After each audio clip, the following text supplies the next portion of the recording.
Hello दोस्तों, स्वागत है आप सभी का आपके अपने यूट्यूब चैनल विजय सर में। आज का जो हमारा वीडियो है ये डुएल डायरेक्टेड सीरीज का चौथा वीडियो है और इस वीडियो में हम देखने वाले हैं 6 डुएल डायरेक्टेड को।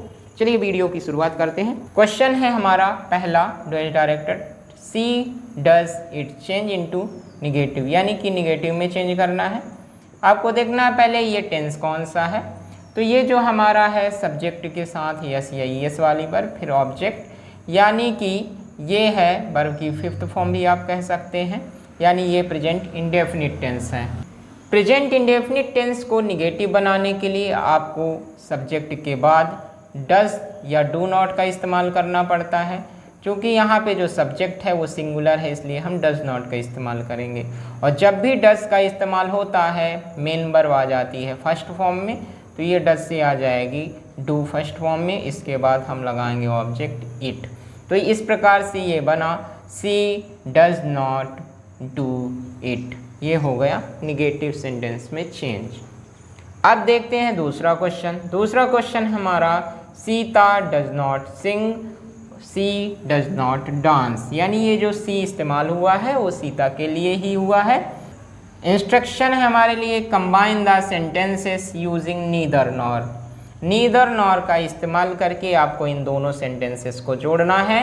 आपको पता है इस नीदर नॉर का मतलब होता है ना और ना, यानी कि ये दोनों निगेटिव शब्द हैं, यानी यह जब भी किसी सेंटेंस में आते हैं तो इसमें आपकी जो नॉट है वो उस सेंटेंस में नहीं रहता, अर्थात उसे हमें हटाना पड़ता है।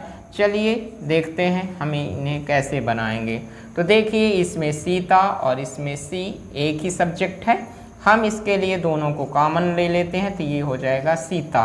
अब इसके बाद हमारे पास है डज नॉट, ये निगेटिव बनाने के लिए लगा हुआ है, जबकि हमारे पास एक निगेटिव शब्द पहले से ही है, तो ये हो गया हमारा नीदर। बट नीदर हमारे वर्ब पर कोई इफेक्ट नहीं डालता है, इसलिए जब डज हटेगा तो ये प्रेजेंट इंडेफिनिट दिखाने के लिए सिंग में सब्जेक्ट के हिसाब से यस या ईएस लग जाएगा, इसलिए डज हटा तो इसका यस या ईएस इसके पास आ गया, तो ये बना सी नीदर सिंग्स। उसके बाद सब्जेक्ट हमने यहाँ इस्तेमाल कर लिया है, इस डज नॉट की जगह हम लगाएंगे ये नॉर, तो ये हो जाएगा नॉर। और फिर हम डांस लिखेंगे, तो ये डांस तो ठीक है, अच्छी बात है, लेकिन डज हटाने के कारण इसका यस या ईएस भी इसे चला जाएगा, तो ये हो जाएगा डांसेस।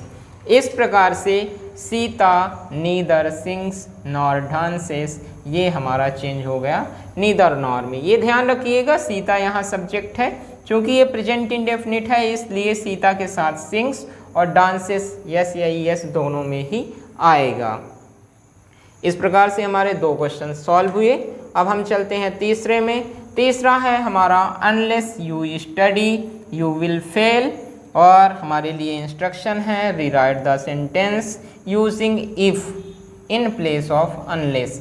अनलेस के स्थान पर हमें इफ़ का प्रयोग करना है। देखिए कैसे करते हैं।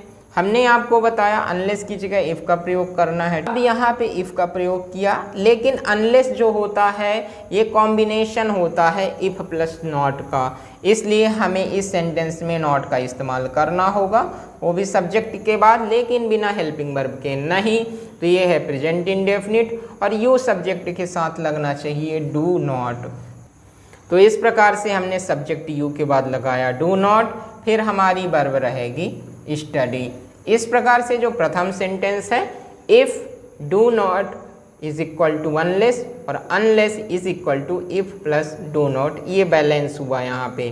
तो इसका भी मतलब हुआ अनलेस यू स्टडी, यदि तुम नहीं पढ़ाई नहीं करते हो। ये भी कह रहा है if you do not study, यदि तुम पढ़ाई नहीं करते हो। हमारा जो सेंटेंस है वो बैलेंस हो चुका है और अगला सेंटेंस हम एज इट इज़ लिख देंगे। दूसरे सेंटेंस में हमें कोई भी छेड़छाड़ नहीं करनी है, ये ध्यान रखिएगा। जब भी कोई सेंटेंस अनलेस से इफ़ में कहा जाए बनाने के लिए, तो आपको अनलेस की जगह इफ़ लगाना है और उसके साथ नॉट का भी इस्तेमाल करना पड़ेगा। नॉट आपको हेल्पिंग वर्ब के साथ सब्जेक्ट के अनुसार करना है। तो इस प्रकार से हमने 3 डुएल डायरेक्टेड सॉल्व किए। चलिए चलते हैं आज के चौथे डुएल डायरेक्टेड में। तो आज के डू एज डायरेक्टेड का हमारा जो चौथा क्वेश्चन है वो है आई ईट एन एप्पल और इंस्ट्रक्शन है चेंज इनटू पैसिव वॉइस। इसे आपको पैसिव वॉइस बनाना है। चलिए बनाते हैं। पैसिव वॉइस बनाते समय आपको ख्याल रखना होता है ये सब्जेक्ट है, ये ऑब्जेक्ट है, ये मिलके, और ये हुई आपकी वर्ब। तो ऑब्जेक्ट हमेशा सब्जेक्ट बनता है, तो यहाँ पे एन एप्पल आपका सब्जेक्ट बनेगा। ये बनेगा एन एप्पल, चूँकि ये प्रेजेंट इंडेफिनिट है।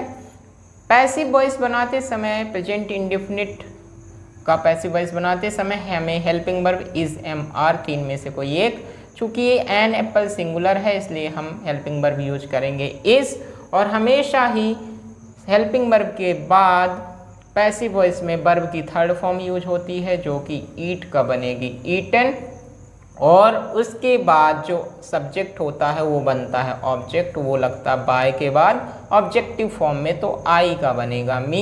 इस प्रकार से ये चेंज हुआ, an apple is eaten by me. अगला क्वेश्चन देखते हैं। अगला क्वेश्चन है the child cries for milk. इसे हमें चेंज करना है पास्ट इंडेफिनिट में। तो चलिए देखते हैं। फिलहाल ये जो टेंस दिया गया है ये है प्रेजेंट इंडेफिनिट, हमें पता चलता है वर्ब में एस या ईएस से, और जब हम इसको पास्ट इंडेफिनिट बनाएंगे तो ये बनेगा द चाइल्ड। अब यहाँ पे पास्ट इंडेफिनिट तब बनता है जब वर्ब की सेकेंड फॉर्म यूज होती है, तो क्राई की वर्ब की सेकेंड फॉर्म होती है क्राइड, तो ये बनेगा the child cried for milk. और इस प्रकार से हमारा जो ये सेंटेंस था ये चेंज हो चुका है पास्ट इंडेफिनिट टेंस में। आज के वीडियो का छठवां जो आखिरी डू एज डायरेक्टेड है उसको हम देखते हैं। आखिरी जो डू एज डायरेक्टेड है ये है हमारा the boy is my cousin. ये पहला सेंटेंस है। दूसरा सेंटेंस है हमारा he is wearing a red shirt. इसको हमें इंस्ट्रक्शन दिया combine the sentences using who, यानी हु रिलेटिव क्लॉज का यूज करके आपको इन दोनों सेंटेंसेस को जोड़ना है। इनको जोड़ने के लिए हमें क्या करना पड़ता है, तो आप देखें जब ऐसा होता है तो एक प्राइमरी सेंटेंस होता है और एक सेकेंडरी सेंटेंस। तो ये हमारा प्राइमरी सेंटेंस है और ये सेकेंडरी सेंटेंस होता है। अब हमें क्या करना होता है, आप इसमें से देख लीजिए सब्जेक्ट, तो ये द बॉय, और इसी द बॉय के लिए दूसरे सेंटेंस में लिखा हुआ है ही प्रोनाउन। ये सब्जेक्ट को हमें ले लेना है कॉमन, तो हमने लिखा द बॉय, और जैसे ही हमने सब्जेक्ट लिखा इस सब्जेक्ट के बाद हम लगाएंगे हु रिलेटिव क्लॉज, क्योंकि आगे का जो सेकेंडरी सेंटेंस दिया गया है वो इस नाउन के बारे में एक्स्ट्रा जानकारी है। तो हम क्या करेंगे, दूसरे सेंटेंस में सब्जेक्ट तो हमने लिख ही लिया है, जितना भी बचा हुआ अदर पार्ट है उसे हम लिख लेंगे। तो ये बनेगा is wearing a red shirt. उसके बाद जो भी फर्स्ट सेंटेंस का एक्स्ट्रा पार्ट था हम उसे लिख लेंगे, तो ये बन जाएगा इज़ माई कजिन। और इस प्रकार से जो हमारा सेंटेंसेस थे वो अब कन्वर्ट हो गए हैं एक रिलेटिव क्लॉज के थ्रू एक सेंटेंस में। तो ये बना the boy who is wearing a red shirt is my cousin.